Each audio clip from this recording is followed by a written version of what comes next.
பாத்து. ஸ்ருதி இன்னைக்கு எக்ஸாம் எப்படி பண்ண? எக்ஸாமாமா எக்ஸாம் நல்லா இருந்துச்சு. நல்லா இருந்துச்சுன்னா மிஸ் என்ன தெரியல, மிஸ் சில பாடம்லாம் நடத்தவே இல்லை. கரெக்டா அந்த பாடத்துல இருந்து மட்டும் நம்ம क्वेश्चंस வந்தது. அதனால கொஞ்சம் ஈஸியா இருந்தது, கொஞ்சம் கஷ்டமா இருந்தது. என் கிளாஸ் டாப்பர் மேகாக்கே கஷ்டமா இருக்கு. ஆமாமா ரொம்ப ரொம்ப கஷ்டமா இருக்கு. நீ கிளாஸ்ல உட்கார்ந்து அழுதுகிட்டே இருந்தா அப்படியே அழுதுட்டு இருந்தா. நான் போய் கேட்டேன், என்ன ஆச்சு மேகா, என்ன ஆச்சு மேகான்னு. அதுக்கு அவ சொன்னா, இந்த மாதிரி no Shruti, I didn't write the exam well, I think I will fail அப்படி சொல்லிட்டா. மத்த கிளாஸ்ல எல்லாம் வந்து அந்த டீச்சர்ஸ் முடிச்சிட்டாங்க, எங்க மிஸ் மட்டும் தான் முடிக்கல.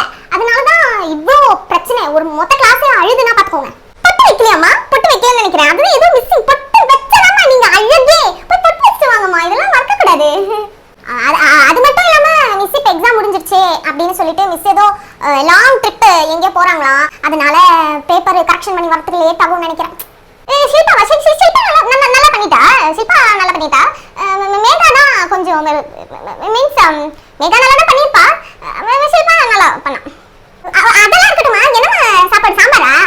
நான் வெண்டைக்காய் வெங்காயம் தக்காளி எல்லாமே கட் பண்ணி தரமா. சம்மர்ல பாவம் நீங்க எவ்வளவு நேரம் கிச்சன்லயே இருப்பீங்க. அதனால இன்னிலேருந்து நான் வந்து ஃபுல்லா உங்களுக்கு ஹெல்ப் பண்ணலாம் அப்படின்னு இருக்கேன். அப்பதான் அக்கா மாதிரி வளரும் போது எல்லா வேலையும் எனக்கு தெரிஞ்சிருக்கும்ல. டிவில ஏதாவது அப்படியே போட்டுட்டே அப்படின்னு இருக்கட்டுமா?